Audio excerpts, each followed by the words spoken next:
Assalamu alaikum. It's me Rauf Qazi and you're watching Real Success YouTube channel. Again in this channel you're going to learn something very special about English and today we are studying some prepositions. So be ready. It's a very important lesson for everyone. तो आज की video में हम पढ़ने वाले हैं prepositions के बारे में और प्रीपोजिशंस हमारी रोज़मर्रा ज़िंदगी में ये हम यूज़ करते हैं और बहुत ज़्यादा हेल्पफुल है हमारी फ्लुएंसी में। तो प्रीपोजिशंस की बहुत ज़्यादा कैटेगरीज हैं जो 4-5 है। तो मैं सबसे पहले कैटेगरी प्रीपोजिशंस ऑफ लोकेशन को आज कवर करने वाले इंशाल्लाह। इसमें सिर्फ तीन प्रीपोजिशन मौजूद होती हैं जो हम पढ़ेंगे इंशाल्लाह। बहुत इजी हैं और आपके लिए प्रैक्टिस के लिए बहुत ज़्यादा इंपॉर्टेंट है। तो लोकेशन की प्रीपोजिशन में यानी इस कैटेगरी में 3 प्रीपोजिशन पाई जाती हैं। इसमें ऑन, इन और एट, ये 3 प्रीपोजिशंस हैं। इसको समझेंगे सिर्फ और हमारी लोकेशन की कैटेगरी कंप्लीट हो जाएगी। तो पहले समझते हैं लोकेशन क्या हो सकती है। लोकेशन देखें 3 टाइप की होती है। एक लोकेशन है सरफेस होती है, या फिर एक इंक्लोज्ड एरिया होता है, या फिर एक पोजीशन होती है, एक स्पेसिफिक पॉइंट होता है। मैं आपको समझाता हूँ। जैसे लोकेशन, सरफेस। लोकेशन में सबसे पहले सरफेस के बारे में पढ़ते हैं क्या होता है। देखिए सरफेस का मतलब कोई सतह, यानी ऐसी चीज़ यानी कोई चीज़ सतह हो, जिस चीज़ की सतह हो, सरफेस हो, उसको हम यानी सरफेस कहेंगे। उसकी सरफेस की कैटेगरी में आएगी। जैसे एक रोड है, रोड के ऊपर कोई चल रहा है तो रोड की सरफेस के ऊपर चल रहा है। कोई कप किसी टेबल के ऊपर पड़ा है तो क्या है, टेबल की सरफेस है उसके ऊपर पड़ा है। कमरे की छत है हमारे मकान की, तो छत जो है वो एक सरफेस है, वो एक सतह है, तो इसको हम सरफेस कहेंगे। और दूसरी जो इसमें इस इनक्लोज्ड एरिया। देखिए इनक्लोज्ड एरिया का क्या मतलब है, यानी अब इस बात से भी जाहिर, इसके इस वर्ड के मीनिंग को भी देखें तो हमें समझ आएगी कि इनक्लोज्ड एरिया का मतलब कुछ कवर किया हुआ है, यानी ऐसी सरफेस या ऐसी जगह जिसके ऊपर कोई चीज़ पड़ी हो और उसके गिर्द कुछ उसको कवर किया गया हो, यानी या तो चारों तरफ हो या फिर उसकी छत भी बंद हो, तो वो यानी उसके अगर कवरिंग हो, इसके गिर्द इंक्लोज्ड हो किसी चीज़ के अंदर, तो वो क्या कराएगी, वो इंक्लोज्ड एरिया कहलाएगा। ठीक है। सरफेस क्या हो सकती है, कोई यानी फ्री स्पेस, जहाँ जिस चीज़ के ऊपर सतह के ऊपर कोई चीज़ पड़ी हो और उसके गिरदोनवा ऊपर कुछ इंक्लोज्ड सा सेक्शन ना हो, वो सरफेस कहलाएगी। और जो इंक्लोज्ड एरिया होगा उसका मतलब है वो किसी चीज़ से ढका हुआ होगा, वो ऑब्जेक्ट, कोई ऑब्जेक्ट किसी चीज़ के अंदर कवर किया गया है तो वो उस इंक्लोज्ड एरिया में है। ठीक है। इसके गिर्द जो एरिया है वो उसके अंदर क्लोज्ड है, तो वो इंक्लोज्ड एरिया में मौजूद है। इसके अलावा जो पोजीशन एंड पर है, पोजीशन स्पेसिफिक पॉइंट, ये क्या हो सकता है, ये कोई एड्रेस हो सकता है या किसी बिल्डिंग की खास जगह जिसको हम स्पेसिफाई कर रहे होते हैं, यानी स्पेसिफिक पॉइंट हो सकता है। यानी पूरी किसी ऐसी लोकेशन के अंदर कुछ स्पेसिफिक पड़ा हो जिसको हम पॉइंट आउट करना चाहते हो, वो हम यानी स्पेसिफिक पॉइंट की तरफ करेंगे, वो तीसरी कैटेगरी है।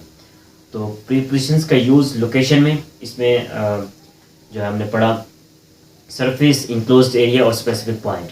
इन तीनों में क्या क्या यूज़ होगा, सिर्फ इन, ऑन और एट यूज़ होगा, जो बहुत ज़्यादा ईजी है और हेल्पफुल बहुत ज़्यादा है आपकी फ्लुएंसी में। तो सबसे पहले हम ऑन को पढ़ते हैं। ऑन क्या होता है, ऑन कहाँ इस्तेमाल किया जाता है, ऐसी सरफेस, यानी ऐसा जो प्रीपोजिशन है, बहुत आम वर्ड है ऑन। अगर इसको सही इस्तेमाल किया जाए तो आपकी फ्लुएंसी में बहुत ज़्यादा असर आएगा। तो ऑन होता है हमेशा सरफेसेस के लिए इस्तेमाल। सरफेस का मतलब आपको मैं समझा चुका हूँ, यानी किसी अगर कोई कप किसी टेबल के ऊपर पड़ा है तो कहेंगे हम cup is on the table. Cup is in the table नहीं कहेंगे, क्योंकि वो सरफेस के ऊपर पड़ा है और उस कप के गिर्द भी कुछ नहीं है, इंक्लोज नहीं है, तो वो ऑन द टेबल है। ठीक है।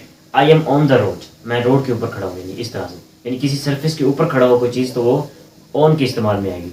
जैसे mobile phone is on the table, mobile phone table के ऊपर पड़ा है, तो ये ऑन है, यानी ऐसी चीज़ जो किसी सरफेस के ऊपर पड़ी हो और उसका कुछ इंक्लोज सेक्शन ना हो, तो वो क्या कहलाएगी, उसके अंदर हम ऑन यूज़ करेंगे ऐसे ऑब्जेक्ट के लिए। हमेशा प्रीपोजिशन हम किसी ऑब्जेक्ट को लोकेशन के टैब में यानी उसको कॉन्फ़िगर करने के लिए कि उसकी सही लोकेशन क्या है, किसी भी ऑब्जेक्ट की सही लोकेशन बताने के लिए क्या है, उसके लिए जो प्रीपोजिशन हम यूज़ करते हैं वो बहुत ज़्यादा इंपॉर्टेंट है। अगर वो गलत इस्तेमाल करेंगे तो वो सेंस में नहीं आएगी बात और हमारी बात गलत हो जाएगी। तो ऑन होगा हमारा सर्फेसिस के लिए, यानी कि boy is on the table, boy is on the desk, boy is on the floor. ठीक है। Let's come and dance on the floor, तो क्या मतलब है, यानी फ्लोर के ऊपर आ पाओ, यानी सतह, फ्लोर एक सतह है। उसके बाद इंक्लोज्ड एरिया, ये भी लोकेशन के कैटेगरी में आती है। तो इंक्लोज्ड एरिया जहाँ हो जिस ऑब्जेक्ट के गिर्द, तो वहाँ हम कौन सी प्रीपोजिशन यूज़ करेंगे, वहाँ हम प्रीपोजिशन करेंगे इन। इन का मतलब है किसी चीज़ के अंदर, अब जाहिर है किसी चीज़ के अंदर है तो उसके गिर्द कोई एरिया होगा, वो किसी चीज़ के अंदर यानी क्लोज होगी, ढकी होगी। मसलन बॉयज़ इन वाटर, इन का मतलब क्या है, वो किसी चीज़ के अंदर है, ढका हुआ, घिरा हुआ है। जैसे the cup is on the table, यानी टेबल की जो सतह है उसके ऊपर कप है।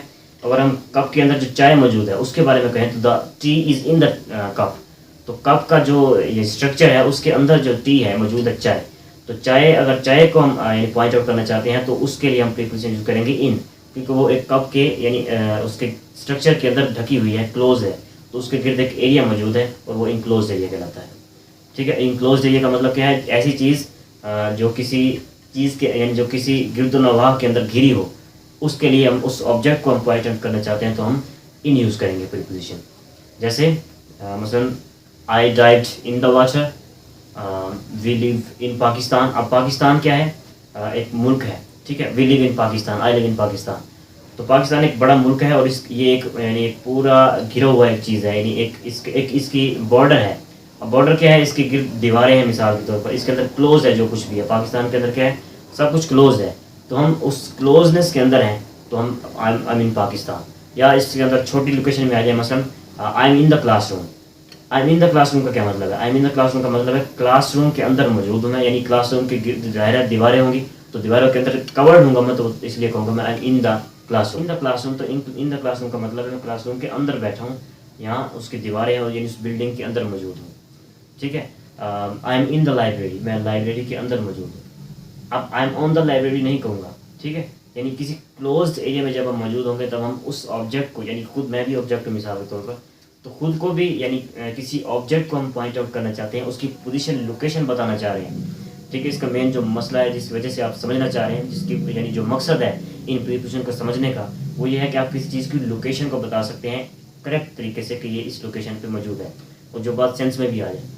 अब आप कहना चाह रहे हैं कि the cup is on the table, आपका मतलब है कप टेबल के ऊपर है। अगर आपको प्रीपोजिशंस का आइडिया नहीं है तो आप शायद ऐसे करें cup is in the table, तो अगला बंदा क्या समझेगा कि शायद यानी टेबल के अंदर नीचे मौजूद है, तो गलत हो जाएगा। अगर आपको प्रीपोजिशंस क्लियर होंगी तो आप सीधे समझेंगे cup is on the table, the T is in the cup, I am in the library. ठीक है, इस तरह से the boy is in the water, water is in the glass. ठीक है, इस तरह से मतलब इसके बाद यानी छोटी सी हो गया, इनक्लोज एरिया का भी हो गया और सरफेस का भी हो गया। अब लास्ट पॉइंट कौन सा है हमारा, वो है हमारा यानी स्पेसिफिक पॉइंट। अब स्पेसिफिक पॉइंट क्या हो सकता है, लोकेशन। देखें मेन चीज़ क्या है, लोकेशन, उसकी शाखें हैं तीन। ये लोकेशन में सरफेस देख लिया हमने, यानी कोई सतह है उसके अंदर इनक्लोज एरिया भी देख लिया। अब लोकेशन के अंदर अगर हम स्पेसिफिक पॉइंट की बात करें तो आइडिया भी जहन में आता है कि किसी बड़ी लोकेशन में से कोई एक लोकेशन को हम पॉइंट आउट करना चाहते हैं, वो हम क्या कहेंगे, यानी स्पेसिफिक पॉइंट है। मसलन एक कॉलेज है, कॉलेज के अंदर कितनी क्लासरूम्स हैं, स्टाफ रूम्स हैं, यानी बहुत ज़्यादा, यानी उसके अंदर बिल्डिंग्स मौजूद हैं। अगर हम उस बिल्डिंग में किसी बंदे को एड्रेस बता रहे हैं, किसी जगह पर पहुंचने कह रहे हैं, तो हम किसी पूरी बिल्डिंग में कोई एक बिल्डिंग का हम उसको यानी स्पेसिफाई करेंगे। मसलन आपको लाइब्रेरी के अंदर मैं मौजूद हूँ मिसाल के तौर पर, तो मैं कहूँगा आई एम इन लाइब्रेरी। अगर मैं लाइब्रेरी पर मौजूद हूँ और किसी को अपनी लोकेशन बताना चाह रहा हूँ तो मैं कहूँगा आई एम एट लाइब्रेरी। और इसका हरगिज़ ये मतलब नहीं होगा कि मैं लाइब्रेरी के अंदर बैठा हूँ, उसका मतलब है लाइब्रेरी के यानी किसी डोर पर मौजूद हूँ यानी लाइब्रेरी के सामने मौजूद हूँ। तो जब हम अपनी लोकेशन के बारे में बता रहे हैं तो मैं यानी अपनी पोजीशन जहाँ पे मैं खड़ा हूँ, एड्रेस बता रहा हूँ, तब मैं एट यूज़ करूँगा। आई एम एट लाइब्रेरी और आई एम इन लाइब्रेरी का मतलब मैं लाइब्रेरी के अंदर मौजूद हूँ। आपको मैं इन, एट और ऑन के दरमियान फ़र्क करने के लिए एक छोटी सी मिसाल दे रहा हूँ। जैसे देखें, अगर मैं एक कार खड़ी है सामने, तो मैं किसी को फ़ोन पे बता रहा हूँ कि मैं कार के साथ मौजूद हूँ, ऊपर या अंदर मौजूद हूँ, तो किस तरह से कहूँगा, मैं कहूँ I am in the car. इसका मतलब क्या होगा कि मैं कार के अंदर मौजूद हूँ, यानी कार के अंदर बंद बैठा हूँ, उस इर्द गिर्द यानी मेरे इर्द गिर्द जो कार की दीवारें हैं वो है, मतलब मैं कार के अंदर मौजूद हूँ, सीट के ऊपर वगैरह वगैरह। अगर मैं कहूँ I am on the car, तो इसका मतलब ये होगा कि मैं कार की छत के ऊपर बैठा हूँ या कार के ऊपर चढ़ा बैठा हूँ। तो देखिए इसमें फ़र्क कितना है। अगर मैं यानी आपको क्लियर होगा प्रीपोजिशंस का तो आप गलत नहीं कह सकेंगे किसी को भी। ठीक है, on, I am on the car का मतलब है कार के ऊपर चढ़ा बैठा हूँ। अगर मैं कहूँ कि आई एम एट द कार, तो इसका मतलब ये होगा कि मैं कार के साथ खड़ा हूँ, अपनी पोजीशन बता रहा हूँ जहाँ कार मौजूद है। ठीक है, जहाँ यानी कार के साथ खड़ा हूँ, यानी अपनी लोकेशन बता रहा हूँ, एक यानी मेरा एड्रेस इस वक्त मैं कहाँ पे मौजूद हूँ, आई एम एट द कार। तो इस तरह से अगर हम एट का यूज़ कहीं और देखें तो एट का यूज़ कि यानी कोई स्ट्रीट है किसी बड़े शहर की, तो वहाँ हम खड़े हैं, तो या फिर वहाँ किसी चीज़ को पॉइंट करना चाह रहे हैं तो हम एट स्ट्रीट का, यानी स्ट्रीट गली है मिसाल के तौर पर मुल्तान में, जैसे I am at narrow street in Multan, तो क्या है जहाँ मैं किसी मखसूस गली के बारे में बता रहा हूँ तो वहाँ मैं एट यूज़ करूँगा, यानी एड्रेस बता रहा हूँ मैं किसी का। ठीक है, तो इस तरह से इन, ऑन और एट हैं लोकेशन की कैटेगरी में। लोकेशन का यूज़ है हमारी प्रीपोजिशंस में। तो ये बहुत ज़्यादा इजी है, लेकिन इंशाल्लाह मैं ये बहुत शॉर्ट वीडियो आप सबके लिए बनाई क्योंकि काफ़ी दिनों से इनएक्टिव था यूट्यूब पर। तो इंशाल्लाह अब दोबारा से कंसिस्टेंसी कायम रखूँगा इंशाल्लाह, और आप सबके लिए नई से नई वीडियोज़ में तो अब के लिए अल्लाह हाफिज़, स्टे ब्लेस्ड और इस चैनल को सब्सक्राइब ज़रूर कर दीजिएगा। थैंक यू, अल्लाह हाफिज़।